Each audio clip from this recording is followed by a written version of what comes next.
भारत की राजनीति एक बार फिर एक बड़े मोड़ की ओर बढ़ रही है। 2029 का लोकसभा चुनाव अभी दूर है, लेकिन राजनीतिक गलियारों में इसकी चर्चा अभी से शुरू हो चुकी है। एक तरफ हैं तत्कालीन प्रधानमंत्री नरेंद्र मोदी, जिन्होंने भारतीय राजनीति में अपनी अलग पहचान बनाई है। दूसरी तरफ है राहुल गांधी, जो लगातार विपक्ष की राजनीति को नई दिशा देने की कोशिश कर रहे हैं। क्या 2029 में मोदी फिर सत्ता में लौट पाएंगे या राहुल गांधी और विपक्ष कोई बड़ा राजनीतिक उलटफेर कर देंगे? आज की इस वीडियो में हम इसी सवाल पर विश्लेषण करेंगे। दोस्तों, प्रधानमंत्री मोदी की सबसे बड़ी ताकत उनकी व्यक्तिगत लोकप्रियता मानी जाती है। पिछले कई वर्षों में बीजेपी ने देश में लगभग हर राज्य में अपना संगठन मजबूत किया है।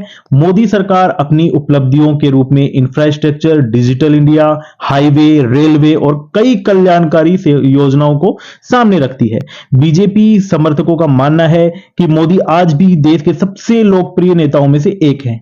यही कारण है कि 2029 में बीजेपी का मुख्य चेहरा नरेंद्र मोदी ही हो सकते हैं। अब बात करते हैं राहुल गांधी की। कुछ साल पहले तक राहुल गांधी को विपक्ष का एक कमजोर नेता माना जाता था, लेकिन पिछले कुछ वर्षों में उनकी राजनीतिक सक्रियता बढ़ी है। देश भर में यात्राओं और जनसभाओं के माध्यम से उन्होंने अपनी अलग पहचान बनाने की कोशिश की है। कांग्रेस समर्थकों का मानना है कि राहुल गांधी पहले की तुलना में अधिक परिपक्व और प्रभावशाली नेता बनकर उभरे हैं। यही वजह है कि 2029 के चुनाव में विपक्ष उनसे बड़ी उम्मीदें लगाए बैठा है। अब हम बात करते हैं उन मुद्दों की जो बीजेपी पे भारी पड़ सकते हैं। सबसे पहला मुद्दा है बेरोजगारी और महंगाई का मुद्दा। किसी भी चुनाव में जनता के मुद्दे सबसे महत्वपूर्ण होते हैं। अगर 2029 तक बेरोजगारी और महंगाई जैसे मुद्दे बने रहते हैं तो विपक्ष उन्हें प्रमुख चुनावी हथियार के रूप में उपयोग में ले सकता है।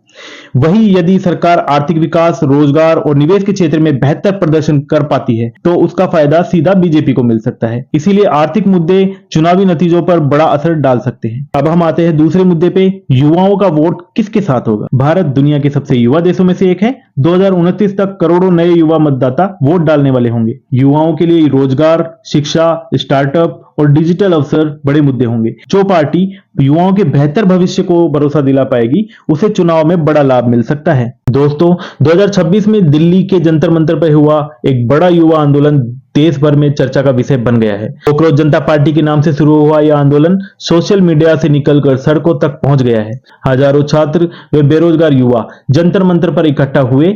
आंदोलन का मुख्य फोकस था पेपर लीक, भर्ती प्रक्रिया की कथित अनियमितताएं, बेरोजगारी और शिक्षा व्यवस्था की जवाबदेही की मांग। इस आंदोलन की खास बात यह थी कि इसमें बड़ी संख्या में जेन जी युवा शामिल हुए। प्रदर्शनकारियों ने शिक्षा मंत्री से जवाबदेही की मांग की और परीक्षा प्रणाली में सुधार की बात उठाई। कई रिपोर्टों के अनुसार आंदोलन का केंद्र नीट, भर्ती परीक्षाओं और युवाओं के भविष्य को लेकर बढ़ती चिंता थी। कुछ युवाओं का कहना था कि वर्षों की तैयारी के बाद यदि पेपर लीक या भर्ती विवाद सामने आता है तो उसका भरोसा व्यवस्था पर कमजोर हो जाता है। इसी वजह से रोजगार और शिक्षा से जुड़े मुद्दे युवाओं के बीच बेहद संवेदनशील बन चुके हैं। हालांकि यह कहना सही नहीं होगा कि पूरा युवा वर्ग किसी एक राजनीतिक दल के खिलाफ या पक्ष में खड़ा हो गया है, लेकिन यह आंदोलन इस बात का संकेत जरूर देता है कि रोजगार, भर्ती पारदर्शिता, परीक्षा व्यवस्था और महंगाई जैसे मुद्दे आज के युवा वोटर के लिए बेहद महत्वपूर्ण हैं। दोस्तों, जंतर मंतर पर उमड़ी भीड़ सिर्फ एक प्रदर्शन नहीं थी, बल्कि उन लाखों युवाओं की आवाज थी जो अपने भविष्य को लेकर सवाल पूछ रहे हैं। अब बड़ा सवाल यह है कि क्या 2029 के चुनाव में यही मुद्दे वोटिंग पैटर्न बदल सकते हैं? क्या रोजगार, पेपर लीक और शिक्षा व्यवस्था चुनावी राजनीति का सबसे बड़ा मुद्दा बनने वाले हैं? भारत के चुनावों में किसान वोट हमेशा महत्वपूर्ण भूमिका निभाता है। कृषि, न्यूनतम समर्थन मूल्य, सिंचाई और ग्रामीण विकास जैसे मुद्दे 2029 में भी चर्चा में रह सकते हैं। किसानों का रुझान कई राज्यों की चुनावी समीकरण बदलने में सक्षम है। 2029 का चुनाव केवल मोदी बनाम राहुल गांधी नहीं होगा, यह एनडीए और इंडिया गठबंधन के बीच एक बड़ा मुकाबला हो सकता है। अगर विपक्ष एकजुट रहता है तो मुकाबला काफी दिलचस्प हो सकता है, लेकिन अगर विपक्ष दलों में मतभेद हो गया तो उसका फायदा सीधा बीजेपी को मिलेगा।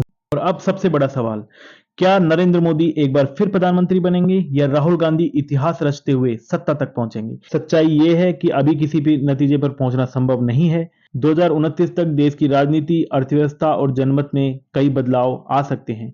इसलिए फिलहाल यह केवल राजनीतिक विश्लेषण है, भविष्यवाणी नहीं। दोस्तों, आपको क्या लगता है कि 2029 में किसकी सरकार बनेगी? क्या नरेंद्र मोदी वापस सत्ता में वापसी करेंगे या राहुल गांधी और विपक्ष कोई बड़ा राजनीतिक बदलाव लाएंगे? अपनी राय कमेंट में जरूर बताइए। अगर आपको वीडियो पसंद आई हो तो चैनल को सब्सक्राइब करें और बेल आइकन दबाना ना भूलें। धन्यवाद। जय हिंद।